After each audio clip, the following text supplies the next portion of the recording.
Hello, Internet Magic Man here from MMOBomb.com, bringing you another first look video. This time, it's for Ashes of Creation Apocalypse, the free-to-play battle royale, now available on Steam in early access from Intrepid Studios. Now, I'm doing this first look a little bit different than some of the other first looks I do.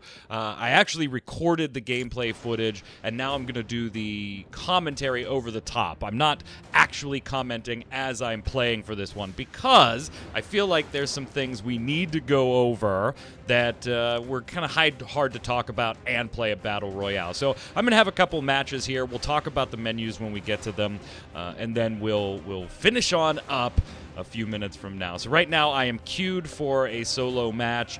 Just kind of looking at my quests. We'll get to all of this after I play a match or two, because the first match or two on here, I got my ass killed real quick, landing near somebody, and they popped the chest and I didn't, and so we'll have plenty of time to talk about this. But, important notes here. If you are a fan, a backer, or whatever for Ashes of Creation, the MMORPG, this is not that.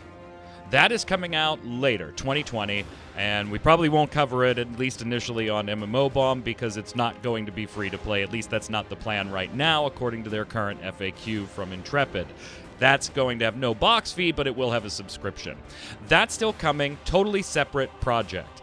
This is Ashes of Creation Apocalypse, a standalone battle royale that is melee-oriented and magic spells-oriented. So while everything else battle royale definitely applies to Ashes of Creation Apocalypse, the big change is in the melee-style combat, the fantasy-style combat.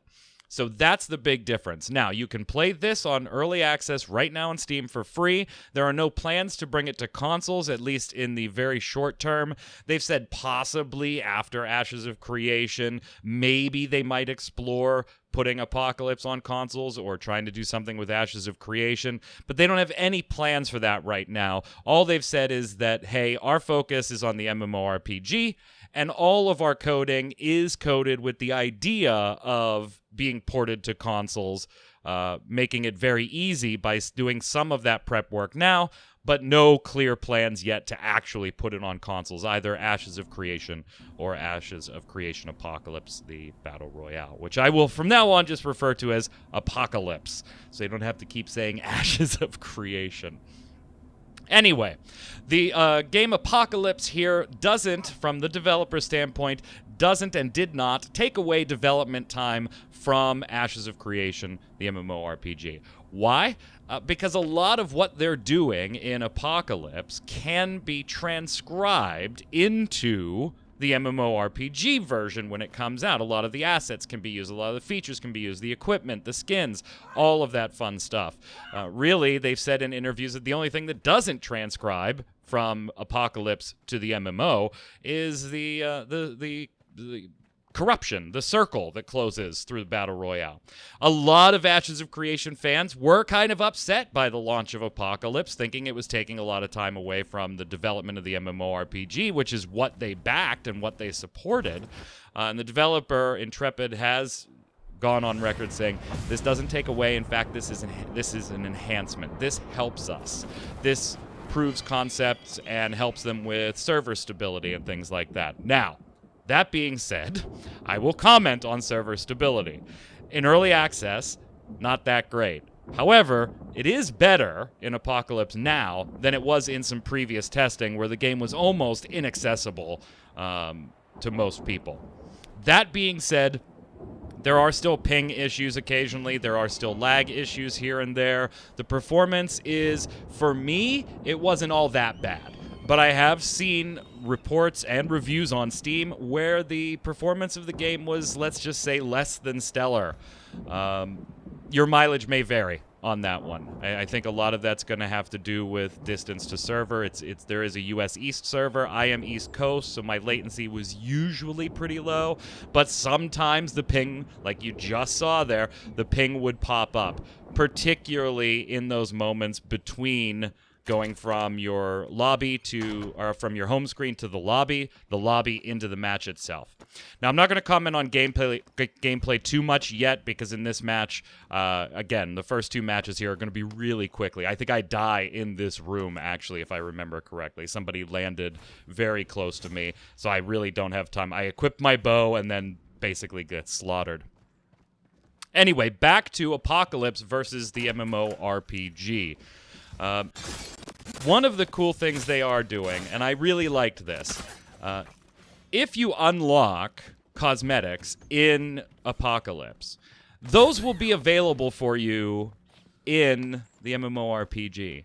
So the Intrepid is at least, I feel like, at least being sincere in, hey, a lot of the things that we're doing with Apocalypse are to test and to get feedback and to work out the tech and to, in anticipation of the MMORPG they're working at. Yeah, sure, it has the side benefit of earning them some money, hopefully, in the interim.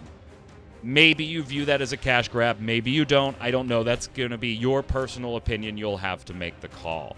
Everything for sale in Ashes of Creation Apocalypse is cosmetic. So some of the things we're looking at on screen now, these armor sets, you can buy with Ember that you've purchased for real-life money, and then go ahead and equip the skins, the mounts, the emotes. Again, everything that you would expect from a battle royale is here.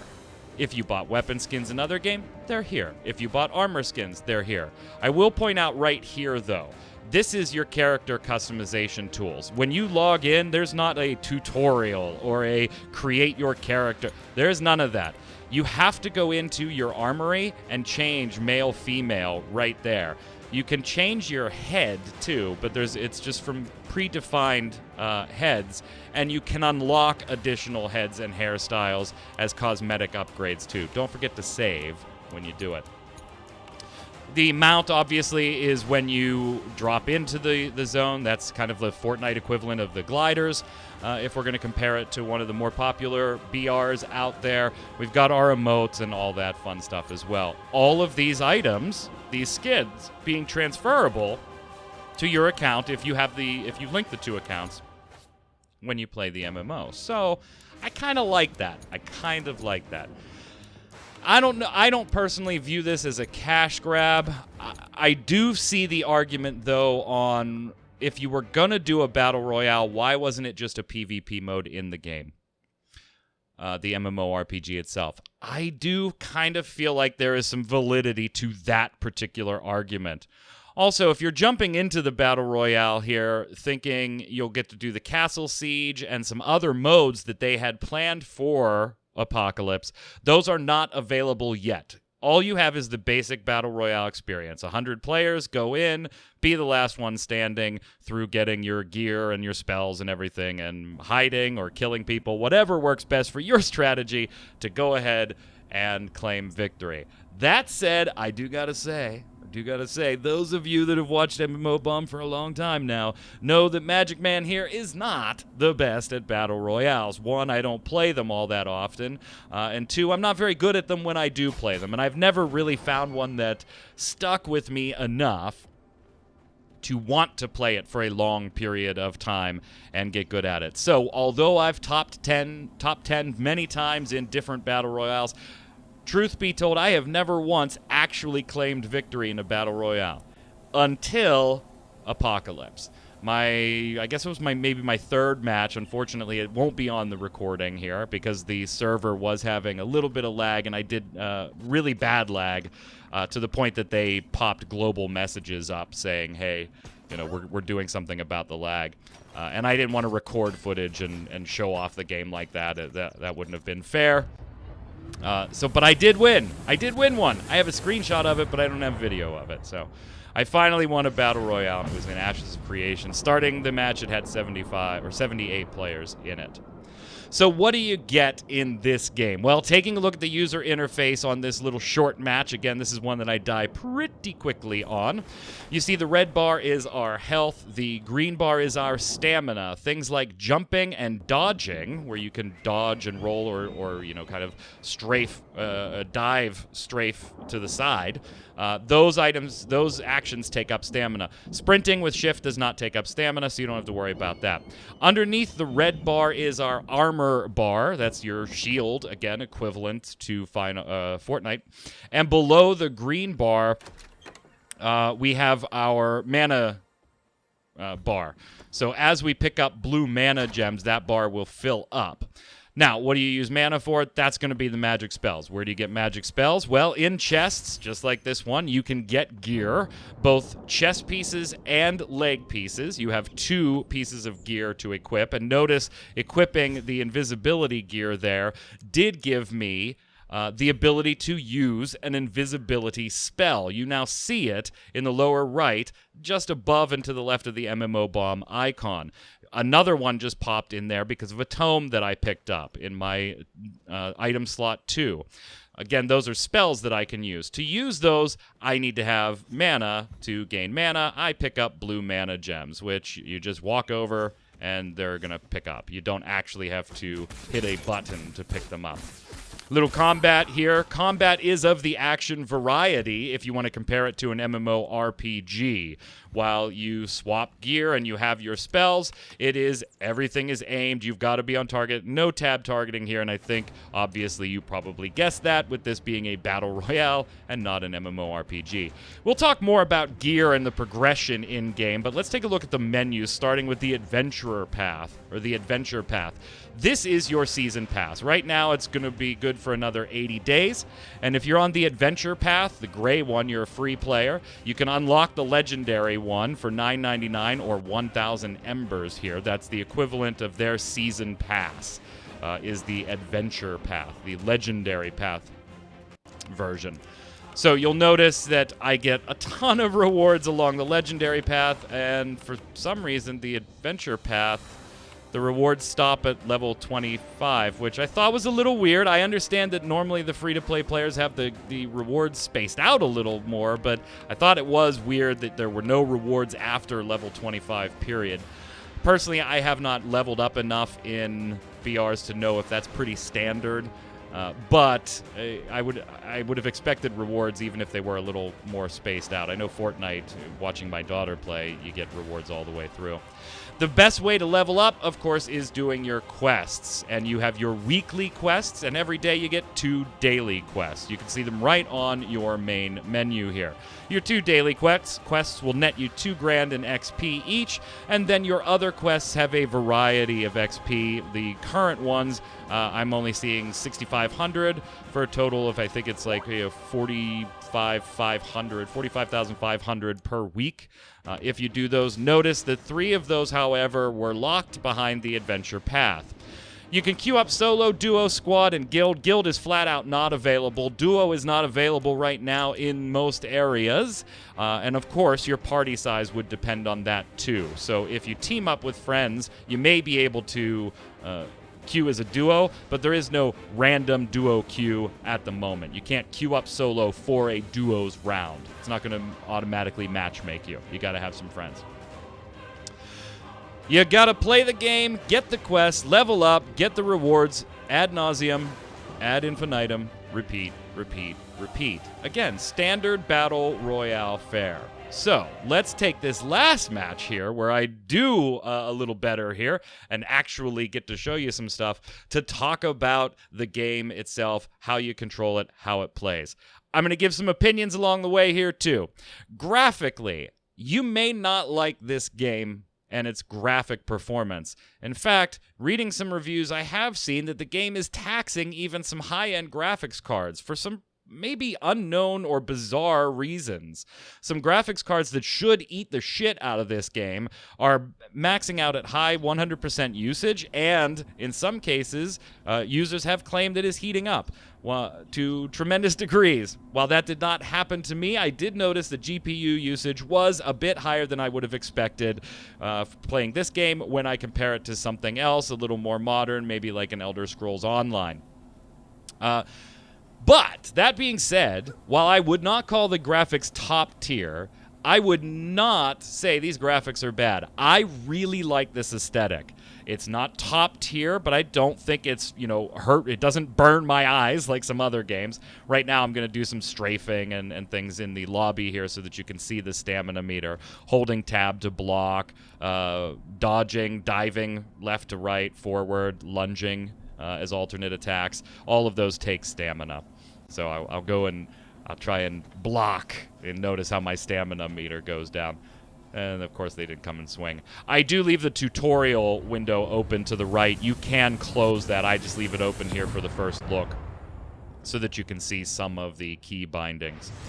It is WS to move forward and back, A and D to strafe left and right. Simply moving the mouse rotates your camera and gives you your directional movement. Left mouse button is a one attack with whatever weapon you have equipped. Right mouse button, holding it down and hitting left mouse button will give you a second variant of attack for whatever weapon. In some cases, that'll be your iron sights if you're using particular weapons that have those things. So pretty standard for not only Battle Royale, but first-person shooters in general. Other movement, spacebar to jump, hold down shift to run. Again, jumping takes stamina, running does not. We're going to work our way over to that tower because in my experience so far, only about 5 games-ish, the towers usually contain multiple chests. So we're going to go ahead and check that out. It's going to take a little while to get over there, though. Gear comes in 3 colors. So you see your blue right here. Then you got a yellow and a red. So think of blue as being your common, yellow as being your rare, red being your legendary, and the stats going up with each color. You'll have weapons like crossbows, bow and arrow, staves or pickaxes or halberds, whatever you want to call them in your particular area of the world, swords, great swords, magic spells, you've got it all here. Maces, a club-type weapon, just beat the hell out of everybody. So whatever you like, you're probably going to find. 2 gear slots, one for the chest, one for the pants or feet. In most cases, you'll find boots. And each of them typically adds a spell or an ability that's going to use... Found a horse. If you find a horse in the match, you can pick that up too. Notice that just above my spells in the lower right-hand corner, the H for the horse lit up. So now I can summon a horse whenever I need to. Now, you have a couple options as far as controls go. There is a tremendous amount of key binding that you can change if you want to. Things like your equipping your chest piece and your pants piece once you find them in match. You can press I, open up that little inventory screen that you saw just a few moments ago, and drag and drop the gear. What I find to be easier, of course, is if you pick it up and it goes to slot 2, press slot 2 and hold down the left mouse button. It will equip whatever is in slot 2. If you had something on in that chest piece position, and for example, when you put a new chest piece on, the old one will then default to slot 2. Of course, you can pick any one of your 1, 2, 3, 4, 5 slots and press T to go ahead and throw that item away. So all of the usual inventory management stuff that you would expect happens in this game as well. All right. Now we've got a horse. We're going to head on up. We've got our mini-map up. And now I do have to comment on this. The map in the game is probably the most buggy thing in the world, to the point that Intrepid has turned it off and turned it on a couple of times now. When I played on day 1, pressing M does not give you the full map. And then probably 2 or 3 hours later, there was a game update. When I went back in, I could press M and the map would come up in full on my screen. Great. Now, today, when I recorded this game footage, the M key has been disabled again, I guess, because it does not bring up the full map. And in patch notes, I've seen that the map was causing crashing and things like that. So probably better that they shut it off for now while they fix it. I do have a couple of potions here, so that's cool. Notice that when I'm mousing over gear, too, sometimes you see a shield icon on it that is broken, meaning that the gear is broken. To repair broken gear, you do need to hold F1 and repair it. You'll see that little arc meter between my red life meter and the green stamina meter. There's a little arc that connects those two. You'll see that fill up, like that shield right there showed as broken. If you have the broken gear equipped, you can hold F1 and repair your gear, and your armor will increase, the meter that's below my red health meter. But you need time to do it. So make sure you're in a safe spot and not getting bludgeoned to death while you're doing it, much like you would hide to drink a potion, that type of thing. But you can repair your armor. Now, we've got some yellows finally dropping. I do have... Let's... Gonna go through, and again, I'm making comparisons. See, I just repaired some armor, or I equipped some new armor there. Looking at the Thundering Mace. I do like, personally, the ability of the Thundering Mace to put like a bolt shot on your first strike. Some of the abilities are really cool. The reason I grabbed the chest piece that I have right now as soon as I saw it, and I will hold on to it even if I find better chest pieces that don't have this, is because this gives me an invisibility spell. You can see it under C. If I press C, I'll go invisible. It makes it hard to see. I'm not truly invisible. If you see an invisible player on the map, they're kind of like this shimmering, you've got to see them. You're not going to just out of the corner of your eye notice them. You've got to see them, and I was right. This tower's got chests all over the place. And we've got some red boots, baby. Legendary boots. Do I want those? Yeah, let's get rid of my mace, equip my boots, because I'm out of slots here. All 5 of my slots are full. I know the MMOBomb logo is covering a couple of those slots. I think we'll live. Take the weapons. Do I want this? I don't think I end up taking this. No. Oh, yeah, I do. Oh, it's a great axe. That's why. Great axe is... Yeah, I will say there's probably some balance issues that the Intrepid's going to have to continue to work on. Some of the weapons do seem a bit of the overpowered variety. Great Axe being one of them, particularly with the visibility. Right now, we're going to take out somebody. I do end up winning this. Popping some of my spells. You can see all the effects. Create a little light show for you. And take out my opponent, and now I'm going to go through his stuff. Now, I am going to explore upstairs just in case, but seeing that the guy I just killed came from upstairs, there's probably not much else up there, but I do have some time before the corruption starts to close in on me, so I am going to take some time and go upstairs and take a peek around just in case. Now we come to combat. So if you're going to do a battle royale and make it melee combat oriented and spells oriented, something that Jason Winter of MMOBomb has been kind of clamoring for a little while. How has nobody done a battle royale like this, where there's melee combat instead of just everything being a first-person or third-person shooter? And I kind of agree. Where was the fantasy setting BR? And some have tried it to very, very little success because the implementations weren't that good. So how does Ashes of Creation hold up? Well, in my opinion, I think the combat needs some work. It feels a bit... RNG. You don't really get a real sense of weight when you make impact. It's I can appreciate it being action combat, but I didn't feel any more special than the person I ran into because I had found this particular spell or this particular weapon. All the weapons, while they may do differing spells or differing amounts of damage, they all kind of felt the same as far as actually holding the left mouse button and swinging the damn thing. So I think there's some things that Intrepid could do to maybe spice that up or just give it a little more impact, a little more meat to the combat. That being said, I really enjoyed this game, and I don't know why. I'm not quite sure why, and I know that sounds weird. I like the aesthetic. I like that it's a battle royale in a fantasy setting rather than a assault rifles and submachine gun setting.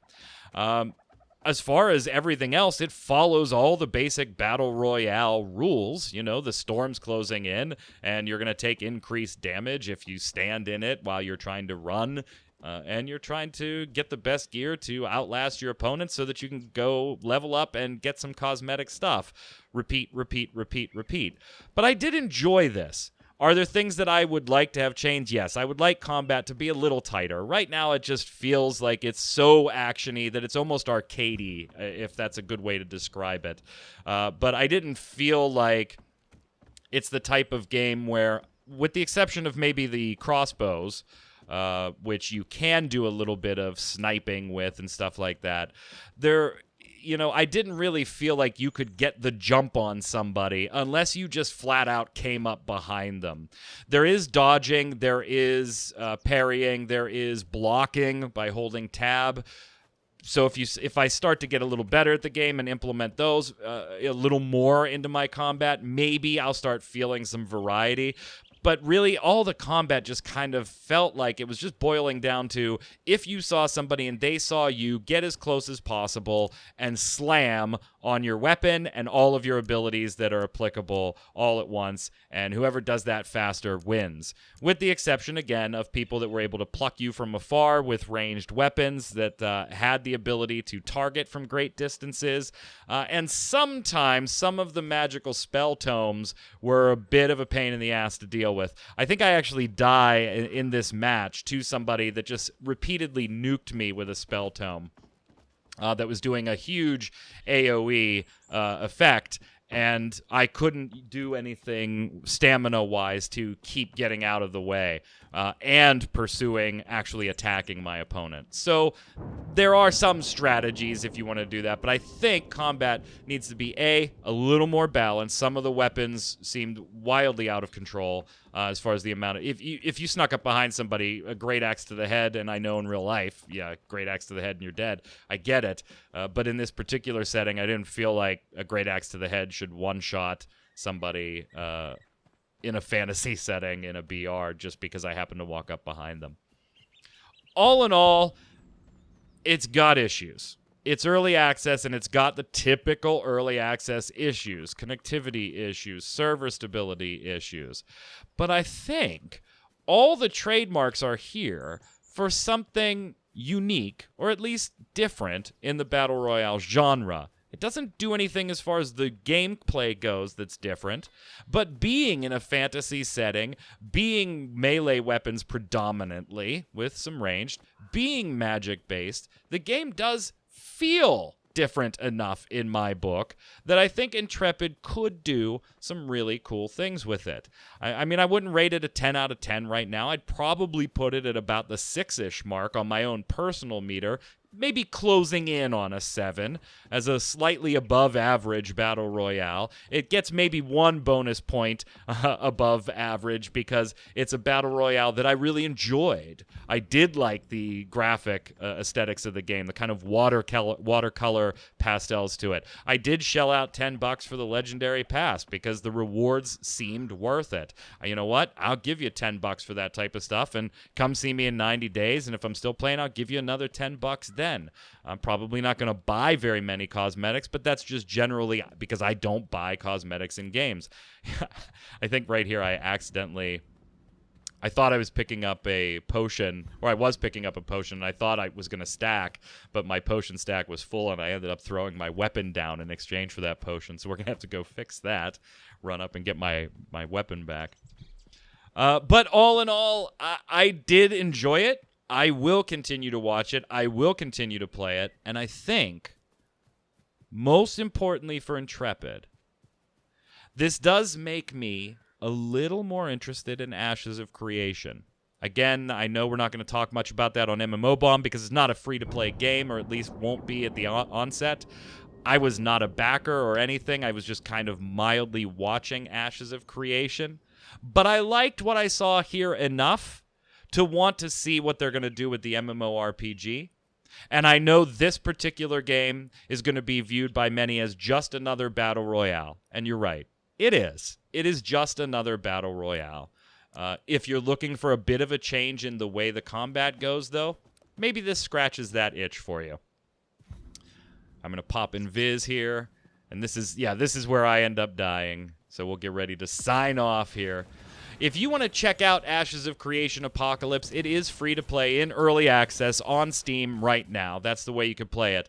By the way, the MMORPG itself will not, at least at this time, will not be available on Steam as part of something that the team of Intrepid had put in their initial funding requests for this, that it wasn't going to be Steam. They were going to use their own, and then people did get pissed when Apocalypse showed up on Steam. But the team at Intrepid did reiterate that the MMO is still not planned to be released on Steam. That's the end of my life right there. Oh, boo. But if you want to check it out, head on over to Steam, get it downloaded. We're actually going to have a giveaway up on MMOBomb.com as well for Apocalypse. So if you're looking for some freebies, head on over and check it out. I leveled up, yay! I got a skin for the Great Axe, woohoo! And now I got to figure out where the hell that actually is in my armory. Oh well, we'll figure it out. But if you want to check it out, go download it. Until next time, gang, this is Magic Man from MMOBomb.com saying stay safe, and we'll see you on the servers.